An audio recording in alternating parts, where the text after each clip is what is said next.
On today's Locked On Giants episode, we have a list of Giant players who have made a strong enough case to be back in 2024 and a list of those who could see a change in their role, if not their roster status, in 2024. That's coming your way next.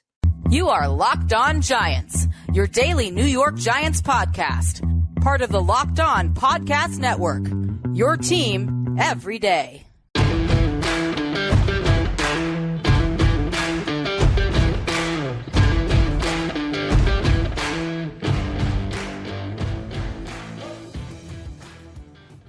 This episode of the Locked On Giants podcast is brought to you by FanDuel Sportsbook, official sportsbook of the NFL. Make every moment more. Visit FanDuel.com/lockedon today to get started. Hello, New York Giant fans. Happy New Year. And welcome to another edition of the Locked On Giants podcast, part of the Locked On Podcast family, your team every day. My name is Patricia Traina, P-Train. And I am a credentialed member of the New York Giants media for over 30 seasons. You can find me on X, formerly known as Twitter, at Patricia_Traina, and on Instagram and Threads at Patty Traina, PATTITRAINA. And a special shout out to my Blue Crew community members, my everydayers, my newcomers, and everybody in between. Appreciate you. Thank you for tuning in. On today's Locked On Giants podcast, I promised you a list of players that I feel have helped themselves this season with their performance, whether it be for a bigger role next year or a new contract, as would be the case in some instances. And I also made a list of guys that I think hurt themselves, guys that had roles on the team this past season, probably will be either in a competition or not even on the roster next year. So that is today's program. Again, thank you for making us your first listen of the day, or if you watch on YouTube, your first watch of the day. I have about 6 players, 5 or 6 players here who help themselves. So I'm going to break that up over 2 segments. Last segment, I'll do the ones who have hurt themselves. So let's get into it. Number 1, Dane Belton. Got to start there. And I'm not just talking about Belton because he had a big game against the Los Angeles Rams. But Belton, when you consider the situation at safety with Xavier McKinney set to be a free agent, I am 99.9% certain Xavier McKinney is not going to be back. All right. So a lot of people are like, okay, if he goes, what do the Giants do? Do they have to draft someone? I think they already have a replacement on the roster in the form of Dane Belton. Belton can play free safety. He can play down in the box. The kid's got a nose for the football, which is just, he's shown in his limited snaps. He has, for his career, 4 interceptions. He's allowed just 1 touchdown in 370 coverage snaps. That's per Pro Football Focus. He has just 8 missed tackles, and he's got a really good 68.4 coverage rating. Again, 370 coverage snaps in his career thus far. So this kid is a ball hawk. And on a defense that prides itself on making some big plays, Dane Belton is a guy that I think come next year is going to have a much bigger role than he had this year when he was kind of that third safety behind McKinney and Jason Pinnock. A couple of other things I'll mention about Dane Belton. He has good enough, if not, not elite speed. I wouldn't call it elite speed, but it's good enough to contribute in an umbrella coverage role, where they just kind of put a bunch of guys on top of a receiver. And, again, knows for the football and is thick enough to make the tackles. Doesn't really have, missed tackles, as I mentioned before. So Dane Belton has definitely, in my opinion, earned himself a chance at a bigger role next year, meaning in 2024 for the 2024 roster. All right, another guy who should be back. Now, this is a guy who is set to be an unrestricted free agent, and if the Giants don't re-sign him, then something's wrong. Gunnar Olszewski, the punt returner.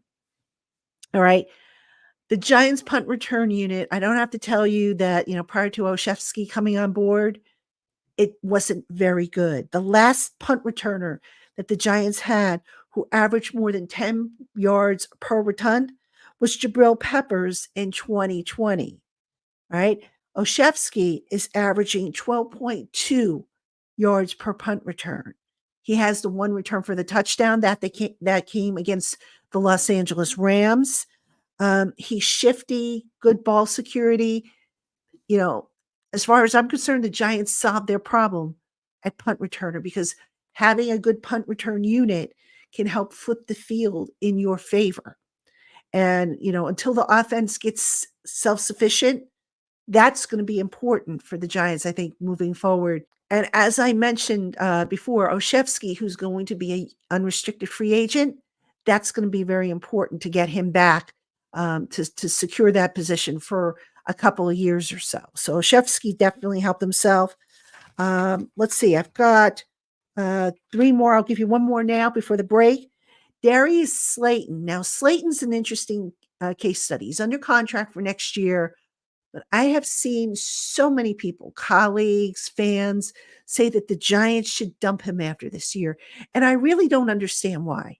I really don't. Now, in terms of money, he's got a $7.75 million cap hit. I get that. That includes $2.5 million base and a $2.4 million roster bonus. He's got one more year left on his contract. If I'm the Giants, I look to extend him, maybe lower that cap number a little bit if he can, but extend him because this is a guy who has only missed, I think, 5 games in his career due to injuries, right? This is a guy who in 4 of the last 5 years has had 50 or more receptions and who also has logged at least 700 yards in 4 of the last 5 years. So I wouldn't quite say that Slayton is a number 1 receiver. The Giants clearly need a number 1 receiver. But gosh, if you're talking a viable number 2 receiver, Slayton can be your guy. And if I'm the Giants, I look to extend him, give him another year or another couple of years, maybe make the second year a dummy year. But just make sure you have him for the long term because he has quietly been a solid contributor to the team and has done a good job, by the way, with reducing the drop passes. All right, I got a couple more for you. That's coming up right after this. Hey, Giant fans, the NFL regular season is wrapping up shortly, but there's still time to get in on the action with FanDuel, America's #1 sportsbook. Right now, new customers get $150 in bonus bets with any winning $5 moneyline bet. That's $150 if your team wins. If you've been thinking about joining FanDuel, there's no better time to get in on the action than right now. The app is super easy to use. There's a wide range of betting options, including spreads, player props, over-unders, and much more. So go on and visit FanDuel.com/lockedon today and score big this NFL season. FanDuel, official partner of the NFL. All right, everybody, welcome back to the Locked On Giants podcast. I'm your host, Patricia Traina, and Locked On has launched the first ever national sports 24/7 streaming channel on YouTube. Locked On Sports Today is here for you all day, every day, covering the top sports stories of the day with local experts of Locked On, plus our national shows covering every league. Go to Locked On Sports Today on YouTube and subscribe to the first ever national sports 24/7 streaming channel. And on today's Locked On Giants podcast, I'm talking about guys who have maybe earned an opportunity for a bigger role come next year, that being the 2024 season. And then in the next segment, I'm going to talk about guys that I think maybe hurt their chances of remaining with this team for the long term or having the roles that they currently have. So that's coming up in the next segment. And speaking of coming up on the Locked On Giants podcast, Thursday is our final crossover show. That'll be with the Locked On Eagles guys.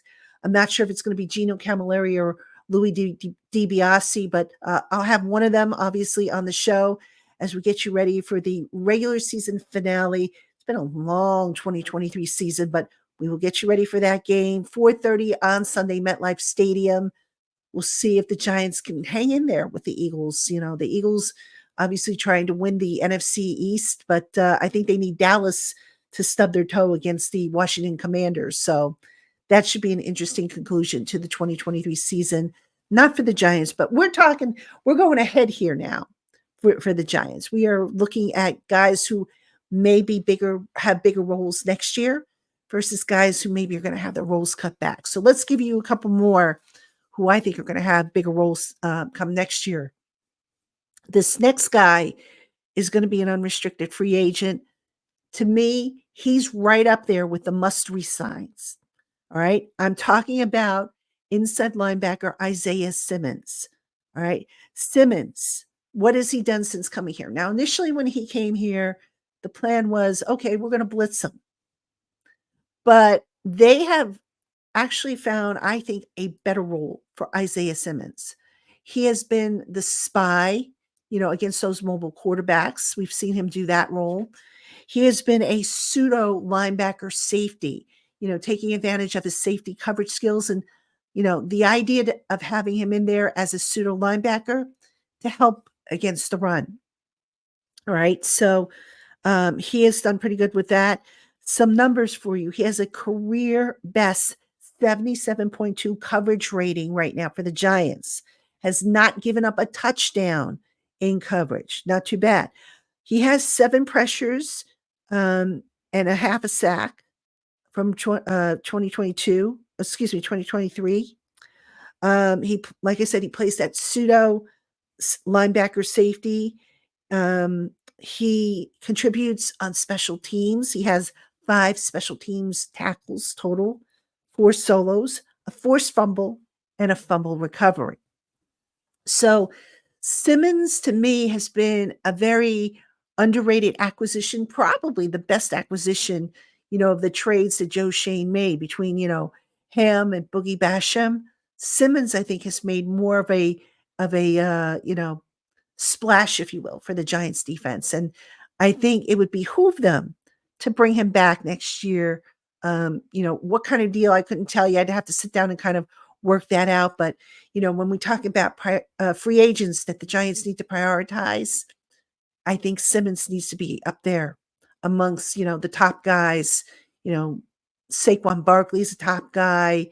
You can make a case that McKinney's a top guy, but again, I don't think McKinney's going to be back. I'm not so sure Saquon's going to be back, but Simmons is probably, up there, if not the top free agent free agent re-sign, then certainly like in the top 3, I would say. So, all right. One other guy I'll give you who I think really, really helped himself this year for a bigger role. And he kind of had a bigger role last year when he was picked up. And then he kind of, was relegated to special teams. He wasn't so much used on the defense, but he's been a really, really good special teams player for the Giants, a guy who arguably has been their best special teams player. And I'm talking about cornerback Nick McCloud. So this year, Nick McCloud has 6 special teams tackles, excuse me, 1 forced fumble, 3 fumble recoveries. He is just a really good tackler. He has played the gunner role for the Giants this season. I asked Brian Dable on Monday about this play of the gunners, McCloud and Darnay Holmes, who has been playing the other gunner position. And, McCloud, for what it's worth, Dable told me, or Dable told us, actually, in response to my question, he really praised McCloud and Holmes, the job they have done at the Gunners. But, the thing about McCloud is he can also be a viable backup at cornerback. This is a guy who can play in the slot or outside. He's a good tackler. He's only allowed 50 yards after the catch out of 123 yards in the snaps he's played this year in coverage. So yeah, a guy who, actually gives you value on the other, on a defense in addition to the value he provides on special teams. So if you're looking for a value veteran, Nick McCloud is your guy, hands down. So he's definitely a guy that I think the Giants should not only re-sign, but maybe find a bigger role for him moving forward. Okay, I'm going to give you one more veteran who is going to be an unrestricted free agent. And, we talk about special teams. This guy is leading the Giants in special teams tackles. He's a guy that I actually, in an article for Giants Country, I suggested that he received some Pro Bowl consideration for special teams play, and that is Carter Coughlin, an inside linebacker who has a team leading 9 tackles on special teams for the Giants. Now, Coughlin as a linebacker, they tried him initially, not this staff per se, but previous staffs tried him, at an inside linebacker, wasn't really effective. They tried him on the edge, wasn't really, effective. So sometimes though, with guys like that, if they can show that they can make their living on special teams, just like Chase Blackburn did back in the day, they can be worth keeping. And, you ask any NFL head coach, they will tell you they never have enough good special teams players. So, I think of Coughlin, who was really good this year for the Giants on special teams. I mentioned Nick McLeod before as a gunner. Darnay Holmes has been good on special teams. You need guys specifically for special teams. All right. And, I know injuries are going to maybe dictate what you keep and what you can't keep, but I think Carter Coughlin is definitely a guy that needs to be re-signed. And oh, by the way, I'm speaking about some unrestricted free agents coming up that are going to need to be re-signed by the Giants. I'm going to do a show down the line where I just go over every single guy and I'll tell you, why he should be re-signed or why he shouldn't be re-signed. So that's going to be a separate topic coming up. Just wanted to give you a heads up on that. I'm not sure when I'm going to run it, but that is on the agenda of things that we're going to do, as well as the salary cap show of things we're going to do. So all that's coming up. All right. So that is my short list of guys that I feel have helped themselves, whether it be to earn their next contract with the Giants or get a bigger role. Now, coming up next, I am going to talk about guys that hurt themselves, that I could see their roles gradually either reducing or going away altogether. So don't go anywhere. I'll have that for you right after this. Hey, Giant fans, just because the Giants season is coming to an end soon doesn't mean that the fun of playing daily fantasy sports with Prize Picks has to stop. Because right now, with basketball season underway, Prize Picks gives you the chance to pick combo projections across football and basketball from their Specials League, the league that was created specifically for combo projections featuring 2 or more players from different sports or leagues.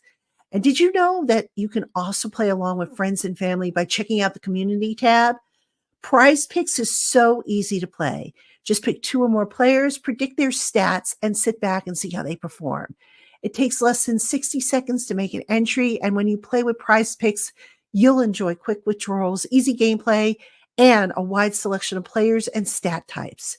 So what are you waiting for? Go to prizepicks.com/LockedOnNFL and use the promo code LockedOnNFL for a first deposit match up to $100. That's prizepicks.com/LockedOnNFL, and that promo code is LockedOnNFL for your first deposit match up to $100. Prize Picks, daily fantasy sports made easy. All right, everybody, welcome back to Locked On Giants. I'm Patricia Trainer, your host, P Train. And I don't remember if I said thank you or not, but last year, 2023, Locked On Giants podcast enjoyed over 2.5 million listens and downloads. That includes the video as well as the audio part of our podcast, which are released simultaneously on all our audio partners. So really, folks, thank you so much for such incredible growth. That was really significant growth, more than double than what we had the previous year. So I suspect, obviously, the previous year you would think with the playoffs we would have big numbers, but this year, wow. Thank you so much for that support. It means a lot to me. All right. Continuing today's show, we just went over some guys that helped their case for a bigger roster spot or bigger roster role next year, or a contract if they happen to be an unrestricted free agent coming up. But I'm going to give you 3 guys that I think really are hurting themselves. And I question if they're either going to be on the roster next year, or if they are on the roster, just what kind of a role are they going to have? And I'm going to start off with a guy that I know I have already declared will not be back. He's going to be an unrestricted free agent. And some of you have pushed back on this and said, oh, there's a chance they'll bring him back. He's their best, cornerback. I'm talking, of course, about Adoree Jackson. And folks, listen, Adoree, when he was signed here, I thought initially they overpaid for him. But they made the best of it. And he, for a while there, he was their number one cornerback. But the thing that bugs me, I think, most about Adoree's play is that he's just not a good fit for the scheme that Don Martindale runs. All right. And by that I mean the Giants like to have their cornerbacks come up and make plays, on the short receivers. In other words, it requires being physical. And I've been watching Jackson lately, and I know he's been banged up, but he just hasn't been playing physically enough, I think, for this particular defense. All right. It's almost like he's trying to avoid contact. He's bouncing around. I'm not going to say he's making business decisions with him being a free agent or set to be a free agent, but it could also be the injuries, like I said, that he's had. But I just don't see the physicality that I think they are looking for. You compare him to Deonte Banks, for example. That kid likes to hit. Jackson, I just don't see it. And when I see the missed tackles and stuff, I'm like, something's wrong here. And I just don't think that he's going to be on this roster moving forward. They're not going to re-sign him for big money at all. So we'll have to see, obviously, who takes his place. But I think Adoree Jackson, come Sunday, if he plays, he will play his last game as a Giant. Another guy that kind of started off hot and he cooled down over the last, second half of this, not the second half, but since the bye week, really, inside linebacker Micah McFadden. Now, this has been kind of weird. I don't know if McFadden's injured again. I have to say with these guys that are, that hurt themselves as far as a potential role next year, maybe injuries are at play. I don't know, but McFadden, I'll give you, a couple things that I made note of. Number one, of late, you watch him in coverage, and it just seems like he's getting faked out an awful lot. All right, that's an alarming thing. He's had multiple missed tackles, at least 2 missed tackles in 6 of his 7 last games. That's not good. He has 10 of his 25 missed tackles since week 12, the week before the bye week. Not good. His coverage NFL rating has been 104 or higher. So, I'm not sure what's been happening, but McFadden just hasn't been the playmaker that, you thought he was going to be early in the season. And here's the interesting thing, folks. The Giants, if you remember, they brought up Darian Beavers from the practice squad, the guy who a lot of people thought last year, prior to his ACL injury, was going to win one of the inside linebacker jobs. So we have not seen the last of the Darian Beavers, Micah McFadden competition. That's going to take place next summer. And, if McFadden can clean up some of these issues that he's had down the stretch, he should be able to hold off Beavers. But there's going to be competition, I think, for whoever lines up next to Bobby Okereke next season. All right. One more guy. Azeez Ojulari. 1 sack in 15 pressures generated this year. He's just not getting home the way he was last year. And again, is it the injuries? The fact that we're even talking about injuries with this guy who has, missed chunks of seasons due to injuries, that's a concern. If we're going to talk about Daniel Jones's injury history being a concern as to why they shouldn't go forward with him, I think we've got to extend that same argument in this case. All right. Ojulari does have 1 more year left on his contract.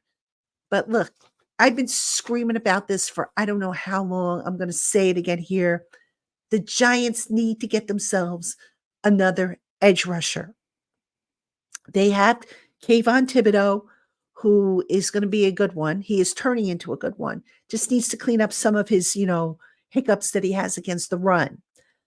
But Ojulari as a compliment, just haven't seen it. And it's interesting. Ever since the Giants traded Leonard Williams away, I think that's affected Dexter Lawrence's ability, with pass rushing.